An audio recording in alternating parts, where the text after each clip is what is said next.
اللہ کی مدد دو ہی طریقوں سے مل سکتی ہے، پہلا نماز، دوسرا صبر۔ نماز میں آپ نے اپنے تمام مسئلے اللہ تعالیٰ کو بتا کے خود کو بوجھ سے آزاد کرا لینا ہے، اور پھر اللہ کی مدد کا انتظار کرنا ہے، اسے صبر کہتے ہیں۔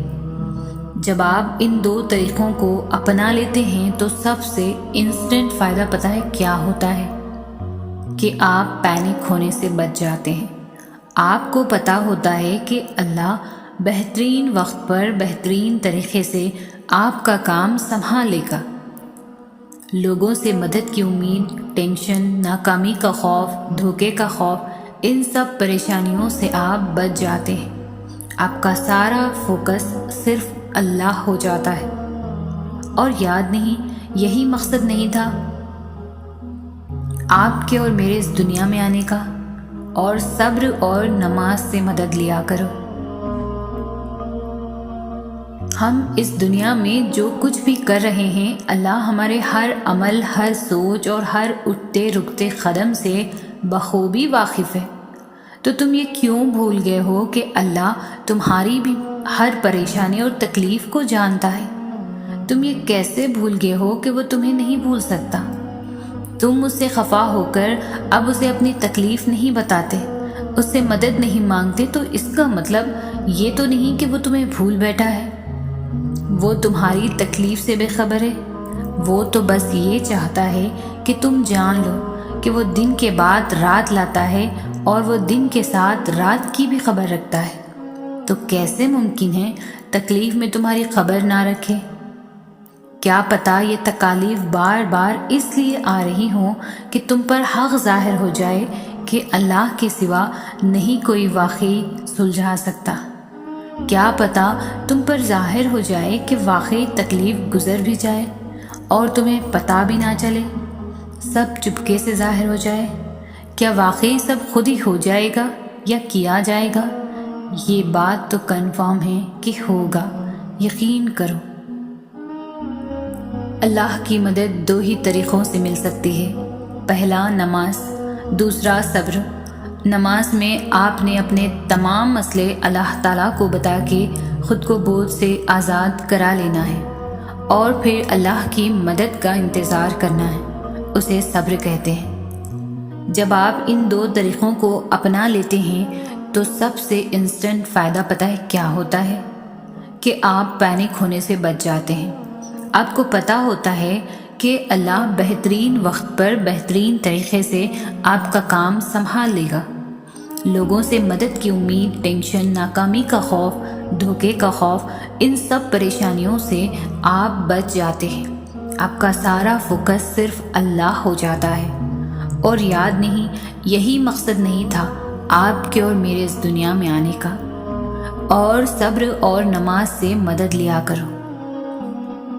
جب حالات کنٹرول سے باہر ہونے لگے، مشکلات سلجھائی نہ جا سکے اور حالات میں بہتری آتی نظر نہ آ رہی ہو، تو مایوس ہونے کے بجائے اس مرد مومن کی طرح ہمت کر کے اپنی سخت جتنی کوشش کر کے اپنے معاملے کو اللہ کے سپرد کر دینا چاہیے، جس نے فرعون کے درباری ہونے کے باوجود ہمت جمع کر کے موسیٰ کے رب اور حقیقت کی طرف سب کی توجہ دلائی تھی۔ ان بتوں کی پرستش کرنے والے مشرکین کو اللہ کی طرف رجوع کرنے کی دعوت دی تھی، بنا سوچے کہ اس کے ساتھ کیا سلوک کیا جائے گا۔ پتہ ہے اس نے کیا کہا تھا؟ میں تو اپنا معاملہ اللہ کے حوالے کرتا ہوں، یقیناً اللہ اپنے بندوں کو دیکھ رہا ہے۔ ہر انسان سوچتا ہے کہ میرا دکھ زیادہ ہے، میں سب سے زیادہ رویا ہوں، میرے ساتھ زیادہ غلط ہوا ہے۔ یہ سچ ہے کہ ہر انسان کا دکھ ایک جیسا نہیں ہوتا، ہر انسان کا تعلق اللہ سے مختلف ہے۔ کوئی اللہ کے لیے روتا ہے اور کوئی اللہ کے سامنے کسی اور کے لیے روتا ہے۔ جو اللہ کے لیے روتا ہے تو اسے تو اللہ مل جاتا ہے، لیکن جو کسی کو مانگنے کے لیے روتے ہیں اللہ وہ بھی عطا کر دیتا ہے، لیکن آخر میں ہونا وہی ہوتا ہے جو میرا اللہ چاہتا ہے۔ کیا وہ اپنے بندوں کے لیے کبھی غلط سوچ سکتا ہے؟ ایک چیز کی طلب کے لیے ہم اپنے رب کی طرف رجوع کرتے ہیں، سجدے کرتے ہیں، دعا کرتے ہیں، اور اگر تو وہ چیز ہمیں مل جاتی ہے ہم سجدے کی توفیق سے دور چلے جاتے ہیں۔ تو اس سے اچھا یہ نہ تھا کہ وہ چیز ہمیں ملتی ہی نہ۔ جن سے اللہ ناراض ہوتا ہے تو پھر وہ ان کی پرواہ کرنا چھوڑ دیتا ہے، انہیں اپنے قریب کرنے، اپنے قریب لانے کے موقع فراہم کرنا چھوڑ دیتا ہے۔ سوچیں یہ جو بار بار مصیبتیں، پریشانیاں آ رہی ہیں، اگر آنا بند ہو جائیں تو فکر کی بات نہیں ہے کہ اللہ ہمیں اپنے قریب کرنے کی ہدایت دینے کی کوئی نہ کوئی نشانی جو بھیج رہا تھا وہ آنا بند ہو گئی۔ پریشانیاں اور مصیبتیں آنا خطرے کی بات نہیں ہے، ان میں بہت کچھ چھپا ہوتا ہے، کوئی سبق، کوئی نشانی، کوئی راز۔ خطرے کی بات تو یہ ہے کہ اللہ آپ سے تعلق توڑ لے، خطرے کی بات تو یہ ہے کہ وہ آپ کو دنیا میں گم ہونے دے، خطرے کی بات تو یہ ہے کہ کبھی کوئی پریشانی ہی نہ آئے اور یوں بالآخر آپ اللہ سے تعلق کو اہم ہی نہ سمجھیں۔ خطرے کی بات تو یہ ہے کہ آپ اپنے حقیقی وجود، اپنی روح کو بھول بیٹھیں اور اس کی نشو و نما کی پرواہ کرنا چھوڑ دیں۔ خطرے کی بات تو یہ ہے کہ روح سے اس کا سب سے اہم تعلق چھین لے، اللہ سے جڑے رہنے کا تعلق، اور آپ کو علم بھی نہ ہو، اور تم ان لوگوں کی طرح نہ ہو جانا جنہوں نے اللہ کو بھلا دیا تو اللہ نے انہیں اپنے آپ سے غافل کر دیا۔ زندگی تکلیفوں کا نام ہے، یہاں خوشیاں آتی ہے، چلی جاتی ہے، اگر کچھ چھوڑ کے جاتی ہے تو اداسی۔ یقیناً تم بھی اداس ہو، پریشان ہو یا تکلیف میں گھرے ہوئے ہو، لیکن پتہ ہے ایک بات جو پتھر پر لکیر ہے، جسے لکھ کے اللہ نے تمہیں تھما دیا ہے، جسے کوئی مٹا نہیں سکتا، جو بات کبھی بدلی نہیں جا سکتی، وہ یہ کہ آنے والا وقت ہمیشہ تمہارے لیے پہلے سے بہتر ہوگا۔ پھر چاہے کچھ ہو جائے، تمہیں اللہ پر یقین رکھنا ہے، تمہاری منزل یقیناً بہت خوبصورت ہونے والی ہے۔ آپ کس قدر پریشانیوں اور رنج و آزمائشوں سے گزر رہے ہیں، انہیں نہ کوئی سمجھ سکتا ہے، نہ کوئی آپ کے لیے محسوس کر سکتا ہے، نہ کوئی آپ کی تکلیف میں واقعتاً آپ کا ساتھ دے سکتا ہے۔ یہ دنیا انسانوں سے بھری ہے، یہاں سب اپنے اپنے مسائل میں گھرے ہوئے ہیں، نہ آپ ان کی تکلیف سمجھ سکتے ہیں نہ وہ آپ کی۔ غم آتے ہیں، تکالیف آنی ہیں، لیکن ان کا مقصد واقعتاً تب پورا ہوگا جب آپ اپنی توجہ اللہ کی طرف مرکوز کر کے اسی کو اپنا مسیحا سمجھیں گے، اسی سے فریاد کریں گے، اسی سے مدد کی امید رکھیں گے۔ تب آپ جانیں گے کہ حضرت یعقوب علیہ السلام نے یہ کیوں کہا تھا، میں اپنی پریشانی اور اپنے غم کی فریاد اللہ ہی سے کرتا ہوں۔ زندگی میں دکھ جس شدت کا بھی ہو، اللہ نے آپ کو آپ کے حصے کا سکھ بھی ضرور دینا ہے۔ آپ کا حساب کتاب شاید غلط ہو جائے، لیکن اس کے پاس سارا حساب کتاب بالکل اپنی اصلی حالت میں موجود ہے۔ وہ اگر دکھ سے گزار رہا ہے تو سکھ بھی اس کے درد سے ہی ملے گا۔ زرد پتے جہاں سے اترتے ہیں، سبز پتے وہیں سے نکلیں گے۔ دیر ہو رہی ہے تو ضرور کچھ بہترین ملنے والا ہے، اگر کر رہے ہو صبر تو ضرور اس کا اجر ملنے والا ہے۔ ہو کر مایوس تم اگر پھر سے جینے میں آئے ہو تو ضرور وہ تمہیں اس کا سہارا ملنے والا ہے۔ یقین رکھو اس پر، تو یقیناً وہ تمہارا دل خوش کرنے والا ہے۔ وہ چاہتا ہے کہ تم ہمت رکھو، تمہیں تمہارے درد کا در ملنے والا ہے۔ اگر مانگا ہے تم نے ایک خطرہ تو یقیناً تمہیں پورا سمندر ملنے والا ہے۔ چل رہے ہو بنا منزل کے، جس راستے میں تم سکون رکھو، تمہیں اس کی رحمتوں کا اشارہ ملنے والا ہے۔ جب تم غم سے پریشان ہوتی ہو، جب تم اللہ سے دعائیں کر کے آنسو بہاتی ہو، جب تمہیں لگ رہا ہوتا ہے کہ سب ختم ہو گیا، جب تمہیں لگ رہا ہوتا ہے کہ تمہاری دعاؤں کو سنا نہیں گیا، جب تمہیں لگ رہا ہوتا ہے کہ اب جواب نہیں آئے گا، تب اللہ تعالیٰ تمہیں دیکھ رہے ہوتے ہیں، تمہاری دعاؤں کو سن رہے ہوتے ہیں۔ وہ مسکراتے ہوں گے تمہیں دعا مانگتا دیکھ کر کہ میری بندی مجھے کتنے پیار سے بلا رہی ہے، کتنی محبت سے دعائیں مانگ رہی ہے۔ اور اگر تمہیں پتہ چل جائے کہ اللہ تعالیٰ نے تمہارے لیے کیا اجر رکھا ہے تو تمہیں کسی چیز کا غم نہیں ہوگا، تمہیں آزمائش چھوٹی لگنے لگے گی اور اللہ کی محبت غالب آ جائے گی۔ مگر ہر چیز کا ایک وقت اللہ تعالیٰ نے مقرر کر دیا ہے، تو تم بھی دعا کرو اور بہترین وقت کا انتظار کرو، اور نصیب سے مت گھبراؤ، وہ تو اللہ کے ہاتھ میں ہے جو تم سے بے انتہا محبت کرتا ہے۔ قبولیت آتی ہے جب تم دنیا کے پیدا کیے گئے وسوسے رد کر دیتے ہو، اور اللہ کیسے نہیں دے گا تمہیں وہ جس کے لیے تم سجدوں میں آہیں بھرتے ہو۔ وہ تو تم میں ہی رہتا ہے جسے دن رات تم آسمانوں میں ڈھونڈتے ہو۔ وہ جو چاہے تو کیا نہیں ممکن، وہ اگر نہ چاہے تو کیا کرے کوئی۔ یہ بات اپنے اندر بہت اہمیت رکھتی ہے۔ ہم سمجھتے ہیں کہ جو دعا ہم مانگ رہے ہیں وہ شاید اپنی مرضی سے مانگ رہے ہیں، یا اس چیز کی چاہت ہمارے دل میں خود آئی ہے، لیکن ایسا نہیں ہے۔ دعا مانگتے ہوئے یہ کمزور پڑ جانا یا اس صبر کے سفر میں قدموں کا لڑکھڑانا، یہ تو سب کچھ سفر کا حصہ ہے۔ انسان کمزور پڑ سکتا ہے مگر مسلسل نہیں۔ اگر تم سفر کرتے ہوئے گر گئے ہو تو دوبارہ اٹھنا، پھر شروع کرنا، دوبارہ گرو تو پھر سے اٹھنا، ہار نہیں ماننی، پیچھے مڑ کے نہیں دیکھنا، ٹھان لو کہ اپنی منزل تک پہنچ کر ہی رہنا ہے۔ اللہ پر توکل رکھ کر سفر جاری رکھو جب تک کہ کن تک نہیں پہنچ جاتے۔ زندگی میں بہت سے ایسے موقع آئیں گے جہاں تمہیں وہ حالات سمجھ نہیں آ رہے ہوں گے، مگر تم اللہ پر توکل رکھنا اور دعا جاری رکھنا۔ کبھی کبھی جب تمام دروازے بند نظر آتے ہیں، وہیں سے ہی قبولیت کے دروازے بھی کھلنے ہوتے ہیں جن کا تم نے تصور بھی نہیں کیا ہوتا۔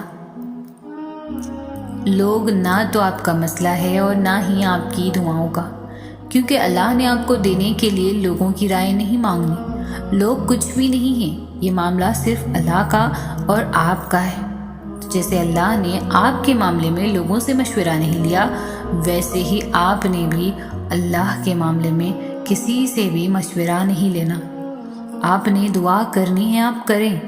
آپ نے ایک ہی دعا بار بار کرنی ہے، آپ بار بار کریں۔ آپ اللہ سے تب تک مانگے جب تک آپ کو سکون نہیں مل جاتا۔ سب کو بھول جائیں، کیونکہ اجر تو اللہ نے ہی آخر میں دینا ہے نا۔ تو یہ نہیں سوچنا کہ لوگ جو مانگنے سے روک رہے ہیں وہ اگر نہ ملا تو آپ کو شرمندگی اٹھانی پڑے گی۔ اللہ سے مانگنے والے کبھی بھی شرمندہ نہیں ہوتے، کیونکہ اللہ کی طرف سے بھیجی گئی ہار میں بھی جیت ہوتی ہے۔ نہ مانگ کر پچھتانے سے بہتر ہے کہ آپ ایک بار اپنی پوری کوشش کریں۔ کب کیا ہو جائے کوئی نہیں جانتا۔ جتنا مرضی تو ساری اللہ کی ہے، اور اللہ جسے چاہتا ہے فتح دے دیتا ہے۔ قرآن انسان کی پوری زندگی بدل سکتا ہے، لیکن اس کے لیے شرط بھی یہی ہے کہ اسے ساری زندگی پڑھا جائے۔ سالوں بعد، ہفتوں بعد یا پھر مہینوں بعد ایک دن پڑھ لینے سے زندگی اچانک سے نہیں بدل سکتی۔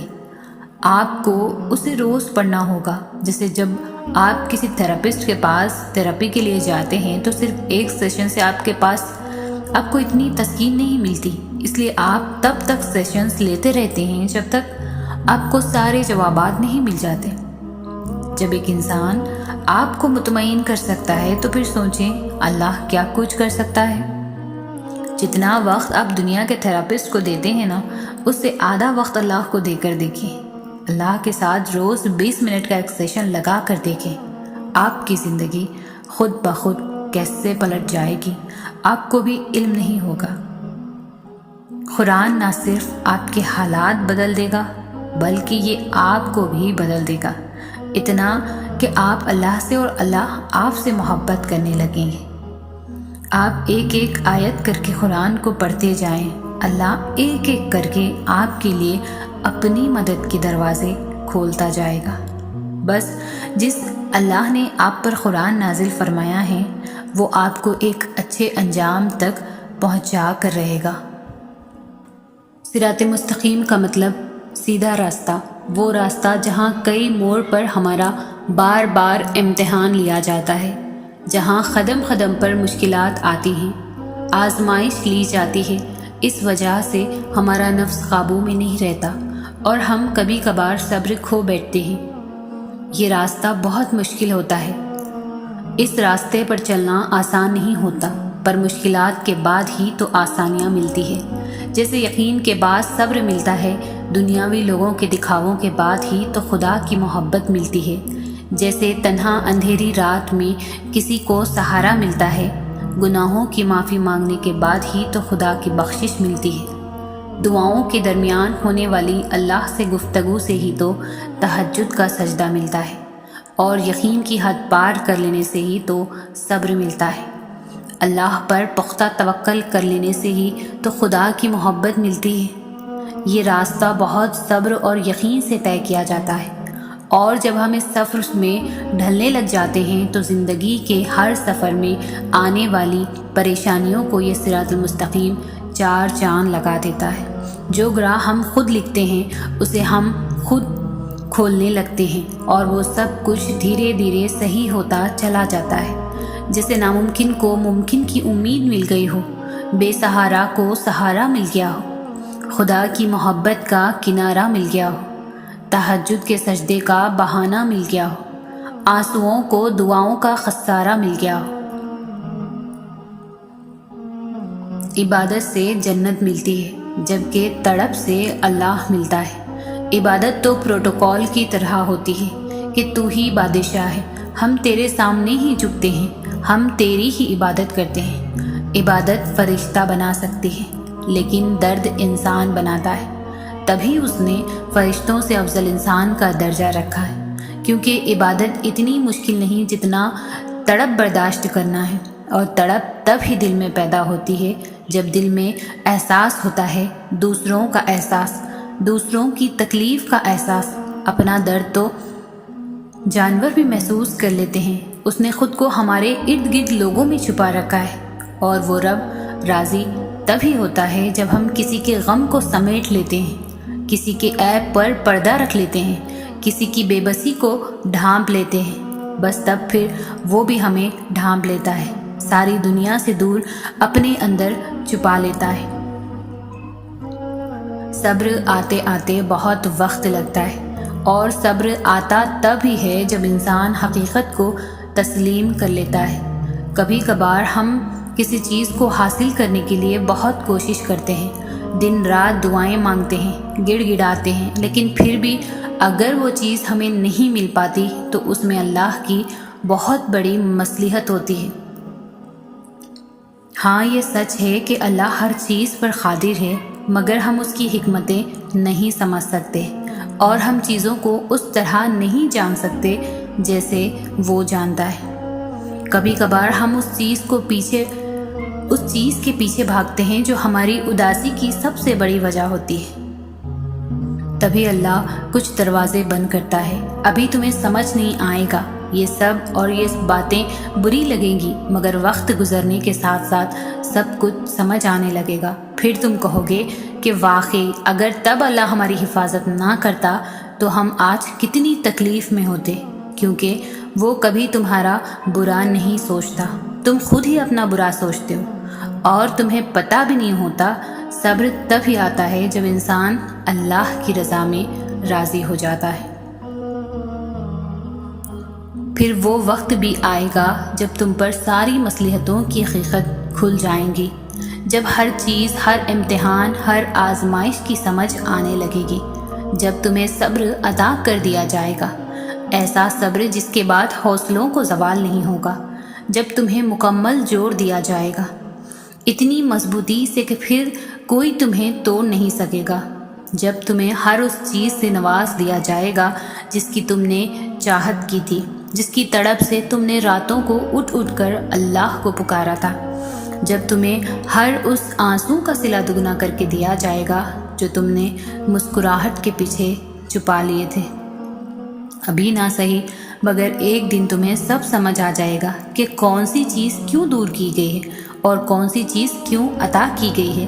تمہارے ہر سوال کا جواب اللہ کے پاس ہے، اور جب صحیح وقت آئے گا تو وہ خود تمہیں سارے جوابات بتائے گا، اور تمہارا دل یوں مطمئن کر دیا جائے گا جیسے یہ کبھی تڑپا ہی نہ ہو۔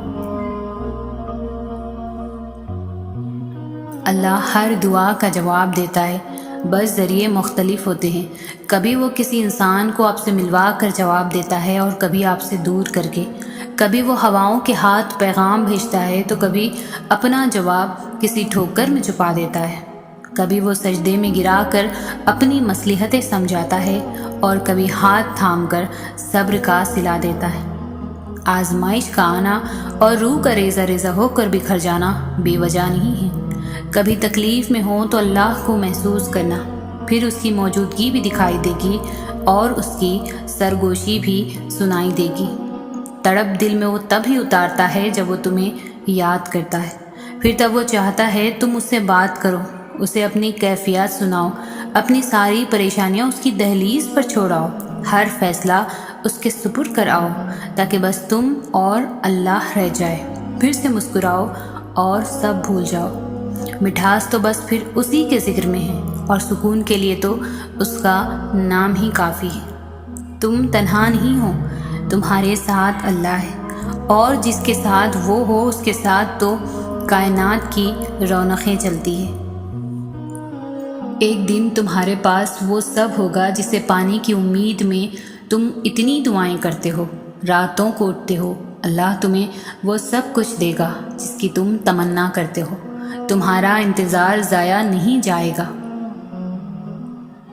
جب آپ کو یوں لگے کہ آپ اب تھک چکے ہوں اور دعا بھی نہیں مانگ سکتے تو خالی ہاتھ پھیلا دیا کریں، اور آپ کے پھیلے ہوئے ہاتھ اس بات کی گواہی ہوں گے کہ آپ خالق کائنات کے محتاج ہو، اور خالق کائنات تو خاموشیوں کو بھی جانتا ہے۔